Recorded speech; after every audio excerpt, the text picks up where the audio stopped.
Selamat datang kembali di pembahasan mendalam kita. Ada satu cerita nih yang lagi rame banget, mungkin Anda juga udah dengar ya, soal keputusan Presiden Prabowo Subianto tanggal 12 November 2025 kemarin yang ngasih rehabilitasi buat dua guru SMA di Luwu Utara, Sulawesi Selatan. Pak Rasnal, beliau mantan Kepsek, sama Pak Abdul Muiz, dulu bendahara komite di SMA N1 Luwu Utara. Iya, betul. Nah, informasi kita ini kebanyakan kita rangkum dari kasusnya dan berita-berita di tribuntimur.com ya. Iya, sumbernya cukup komprehensif dari sana. Oke, nah misi kita hari ini nih, kita mau coba bongkar deh. Ini cerita lapis per lapis. Soalnya ini bukan cuma sekedar, presiden bantu guru, gitu kan? Jauh lebih kompleks dari itu. Iya, ada soal niat baik awalnya, terus proses hukumnya, wah panjang banget ternyata ya, berliku-liku. Sampai akhirnya ada pemecatan, terus jadi kontroversi gede, ujungnya ada intervensi dari presiden langsung. Kita mau coba telusuri nih, gimana sih masalah lokal di Luwu Utara ini kok bisa jadi, wah sorotan nasional, dan yang penting juga apa sih sebetulnya arti rehabilitasi ini, gimana implikasinya? Oke, mari kita bedah ya. Siap. Ini memang kasus yang, gimana ya, menarik sekali karena banyak persimpangannya. Bukan cuma soal nasib dua guru aja, tapi ini kayak cermin gitu lah. Cermin buat sistem hukum kita, buat birokrasi kita nanggepin putusan hukum gimana, dan tentu saja soal penggunaan hak prerogatif presiden. Ini kan hak istimewa ya. Hak istimewa, iya. Kasus ini dari awal langsung bikin orang bertanya-tanya soal keadilan. Keadilan formal yang ikut aturan plek, sama keadilan substantif yang lihat niatnya, lihat konteksnya, lihat dampaknya. Gitu. Nah itu dia, benturannya di mana ya? Iya, titik temunya di mana, atau malah jangan-jangan emang seringnya benturan. Kasus Pak Rasnal dan Pak Muiz ini jadi studi kasus yang pas banget buat diskusi itu. Mungkin langkah pertama kita perlu samakan persepsi dulu soal istilah kuncinya, rehabilitasi. Apa sih ini sebenarnya? Yang rehabilitasi dari presiden ini maksudnya apa? Secara umum ya, rehabilitasi itu artinya pemulihan. Pemulihan nama baik, kedudukan hak-hak seseorang, balik lagi kayak semula sebelum kena kasus hukum. Ini memang salah satu hak prerogatif presiden. Ada di UUD 1945 pasal 14 ayat 1. Oh, yang bareng sama gerasi itu ya? Betul, Presiden memberi gerasi dan rehabilitasi. Tapi ada syaratnya harus memperhatikan pertimbangan Mahkamah Agung, MA. Nah, yang menarik lagi, di KUHP, Kitab Undang-Undang Hukum Acara Pidana, pasal 1 angka 23, itu juga ada definisi rehabilitasi. Gimana definisinya di KUHP? Di situ dibilang, rehabilitasi itu hak seseorang untuk dapat pemulihan haknya, kedudukannya, martabatnya, karena mungkin ditangkap, ditahan, dituntut, atau diadili tanpa alasan hukum, atau karena ada kekeliruan, keliru orangnya, atau keliru hukum yang dipakai. Nah, ini nih, langsung kepikiran saya. Kalau definisi KUHP gitu kan, rehabilitasi itu kalau ada yang salah dalam proses hukumnya ya. Iya. Tapi kan kasus Pak Rasnal, Pak Muiz ini, mereka udah lewat pengadilan lengkap. Dari PN, banding ke PT, sampai kasasi di MA, semua bilang mereka salah. Putusannya ingkrah. Iya, udah inkrah, udah kekuatan hukum tetap. Lah terus gimana ceritanya presiden bisa kasih rehabilitasi? Apa ini artinya presiden bisa mengoreksi gitu ya putusan pengadilan yang udah final? Pertanyaan bagus sekali. Dan ini dia letak kompleksnya inti masalahnya. Secara teori, memang putusan inkrah itu ya final, mengikat.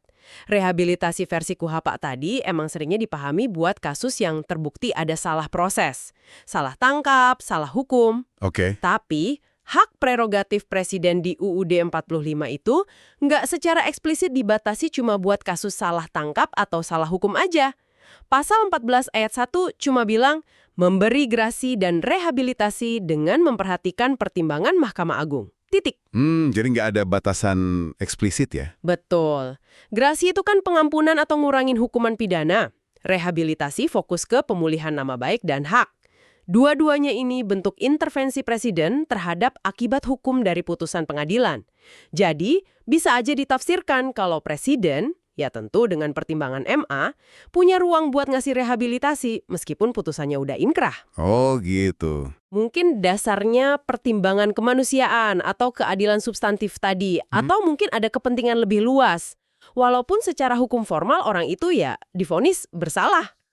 Jadi semacam ada pertimbangan di luar hukum formalnya gitu ya? Bisa dibilang gitu, ini memang area abu-abu lah ya dalam hukum tata negara, sering jadi debat. Oke, menarik ini. Jadi ada ruang tafsir ya di situ. Sekarang coba kita mundur dikit ke akar masalahnya deh. Kenapa sih Pak Rasnal sama Pak Muiz ini bisa sampai kena kasus hukum? Sumber kita bilang ini mulainya sekitar 2017-2018 ya, di SMN 1 Luwu Utara. Pemicunya ini, kalau didengar kok ya manusiawi banget ya? Gimana itu? Ada guru honorer di sana, gajinya nggak cair sampai 10 bulan. Kebayang nggak tuh? Waduh, 10 bulan. Lama sekali itu. Iya, kasihan banget kan pasti. Penyebabnya yaitu tadi, dana BOS, bantuan operasional sekolah, yang harusnya buat bayar honor mereka, itu telat cairnya. Masalah klasik ya, dana bos telat. Iya, kondisi kayak gini kan pasti genting banget ya buat sekolah, bisa ganggu belajar mengajar kan? Pasti, ini dilema besar buat kepala sekolah dan komite. Di satu sisi, guru honorer penting banget tenaganya, tapi kok nggak dibayar berbulan-bulan. Di sisi lain, sekolah harus tetap jalan. Nah, dalam kondisi darurat inilah, Pak Rasnal waktu itu Kepseknya, sama Pak Abdul Muiz, bendahara komite, mereka nggak diem aja. Mereka cari solusi ya? Betul, mereka inisiatif bikin rapat, undang orang tua siswa, undang anggota komite yang lain. Tujuannya ya jelas, cari jalan keluar bareng-bareng, biar guru honorer bisa gajian, biar KBM jalan terus. Dan solusi yang disepakati waktu itu, kalau dari catatan, itu iuran sukarela ya dari orang tua. Iuran sukarela. Besarnya Rp20.000 per bulan per siswa. Katanya sih niatnya murni buat bayar honor guru yang macet tadi. Nah, ini poin pentingnya nih. Sumber bilang ini hasil kesepakatan rapat. Dasarnya kebutuhan mendesak. Dan waktu itu kayaknya nggak ada yang protes atau gimana dari orang tua atau sekolah. Jadi semacam gotong royong gitu ya? Iya, kayaknya gitu. Saya coba bayangin, mungkin orang tua mikir, wah daripada anak saya nggak belajar, gurunya nggak ada, ya udahlah bantu dikit. Niatnya kan positif banget ya kelihatannya. Kalau lihat niat sama konteks sosialnya waktu itu, iya, kelihatannya emang begitu. Masalahnya baru muncul waktu solusi lokal ini dibawa ke ranah hukum formal. Apa yang dianggap iuran sukarela hasil mufakat, ternyata bisa dilihat beda sama pihak lain. Nah, bener banget. Soalnya setahun kemudian kan 2019, ada LSM, Lembaga Swadaya Masyarakat, di Luwu Utara yang lapor. Lapor soal apa? Lapor dugaan pungli, pungutan liar, terkait iuran itu ke Polres Luwu Utara. Laporan ini ditindaklanjuti sama polisi, terus setelah diselidiki, kasusnya dilimpahin ke Kejaksaan Negeri Masamba. Nah, disinilah status Pak Rasnal sama Pak Muiz berubah. Jadi tersangka. Iya, jadi terdakwa kasus korupsi. Dakwaannya itu pengelolaan dana non-bos, ya dana iuran tadi. Mungkin argumennya, walaupun sukarela, walaupun disepakati, tapi kalau sekolah atau komite ngumpulin dana di luar mekanisme resmi kayak BOS, itu bisa dianggap salah prosedur atau melanggar aturan. Sangat mungkin begitu arahnya. Nah, disinilah benturannya kelihatan jelas ya. Praktik di lapangan yang niatnya baik, ada konsensus lokal, tapi ditabrak sama interpretasi hukum formal soal pengelolaan dana pendidikan, potensi salah wewenang atau salah prosedur. Proses hukumnya jalan terus. Tahun 2021, Pengadilan Negeri Masamba vonis mereka bersalah, korupsi. Hukumannya berapa lama waktu itu? Bervariasi sih, tapi intinya penjara sekitar 1 tahun lebih lah. Tentu Pak Rasnal sama Pak Muiz merasa nggak adil dong ya. Pasti.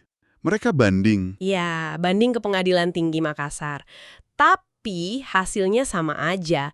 PT malah menguatkan putusan PN. Wah, terus gimana? Masih ada upaya hukum lain kan? Masih, mereka nggak nyerah. Mereka ajukan kasasi ke Mahkamah Agung. Ini harapan terakhir lah ya. Di tingkat paling tinggi. Betul. Tapi tahun 2023 keluar putusan MA nomor 4265 KPID SUS 2023. Isinya, Kasasi mereka ditolak. iya, MA sependapat sama putusan sebelumnya. Nah, dengan ditolaknya kasasi ini, konsekuensinya gede banget. Putusan pidananya jadi ingkracht van Guisde. Kekuatan hukum tetap. Betul, artinya ya udah secara hukum mereka statusnya terpidana korupsi, final, nggak bisa digugat lagi lewat jalur biasa. Putusan MA ini yang jadi dasar kuat buat tindakan selanjutnya, terutama yang administratif. Dan tindakan administratif itu datang nggak lama ya? Efeknya berat banget pasti buat karir mereka. Oktober 2024, Pemprov Sulsel lewat Dinas Pendidikan keluarin SK. Isinya PTDH, pemberhentian tidak dengan hormat. PTDH ya? Iya, buat Pak Rasnal dan Pak Muiz sebagai ASN.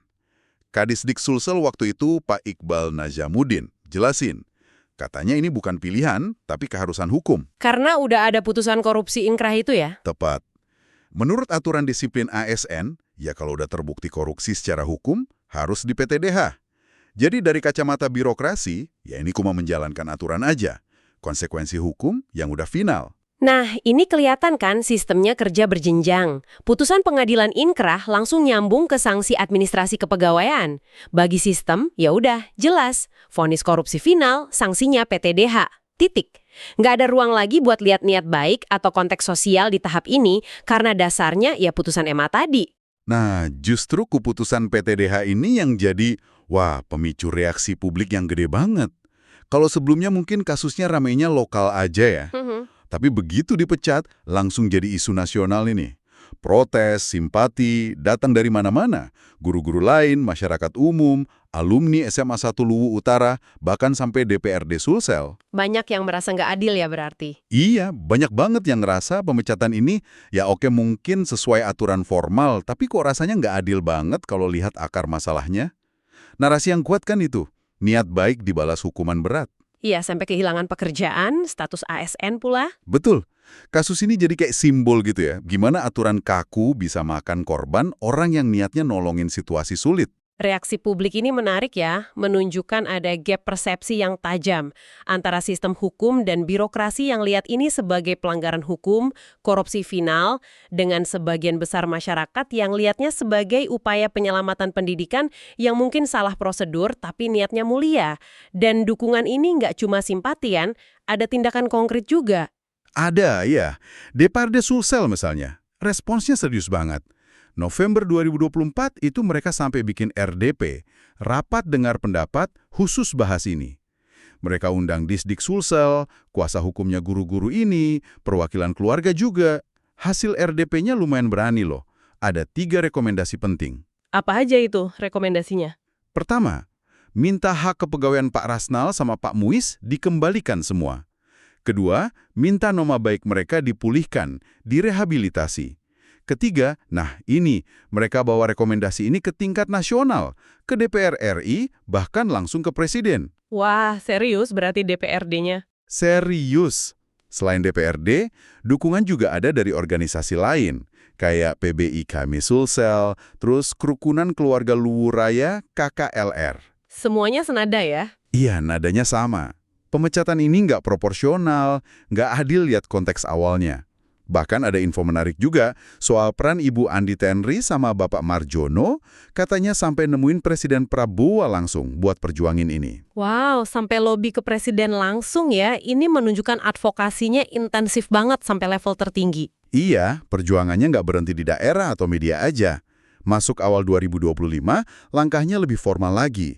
Kuasa hukumnya didukung perwakilan DPRD Sulsel kirim surat pengaduan resmi langsung ke Istana Presiden sama ke Kementerian Pan-RB. Kementerian yang urus ASN ya? Betul. Isinya ya pasti cerita kronologinya versi mereka. Tekenin soal niat baik, kondisi darurat, dukungan masyarakat. Minta ditinjau lagi PTDH-nya, minta haknya dipulihkan. Ini upaya bawa narasi keadilan substantif ke meja pengambil kebijakan pusat.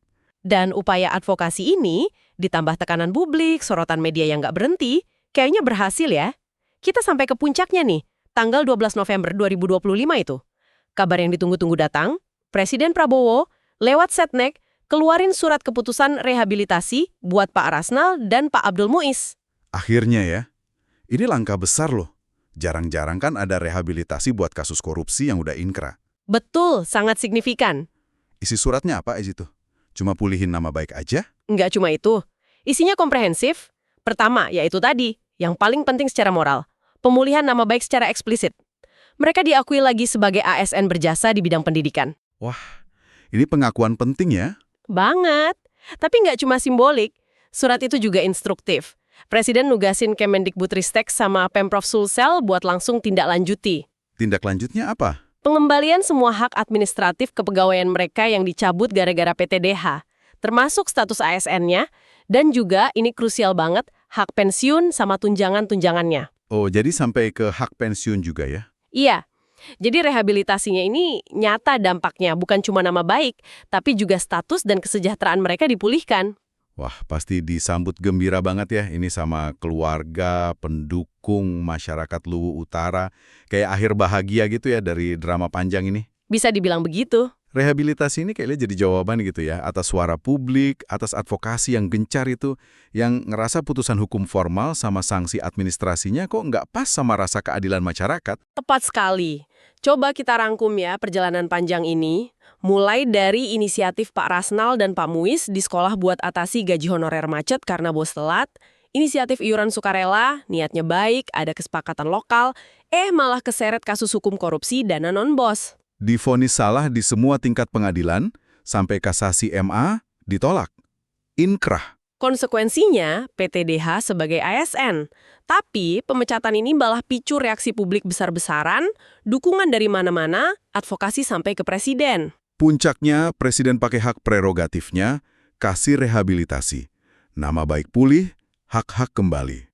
Kasus ini jadi ilustrasi jelas banget soal kompleksitas atau mungkin ya ketegangan antara aturan hukum formal, aturan birokrasi yang kaku, sama persepsi keadilan, niat baik, dan konteks sosial di masyarakat. Rehabilitasi presiden ini kayak mengintervensi hasil akhir proses hukum dan administrasi sebelumnya ya. Secara efektif iya. Nah, buat Anda yang menyimak, ada beberapa hal penting nih yang bisa kita ambil. Di satu sisi, kasus ini jelas jadi pengingat keras ya. Pentingnya hati-hati, patuh prosedur, kalau kelola dana terkait institusi publik, termasuk sekolah. Walaupun sukarela, walaupun sepakat, aturan administrasi dan hukum tetap harus dijaga biar nggak kena masalah. Ini pelajaran penting. Setuju, kehati-hatian itu kunci. Tapi di sisi lain, cerita ini juga nunjukin banget gimana sistem hukum dan birokrasi kita kadang, kayaknya kaku banget ya, susah atau belum fleksibel buat nanggepin situasi yang nggak hitam putih. Situasi abu-abu ya. Iya, abu-abu.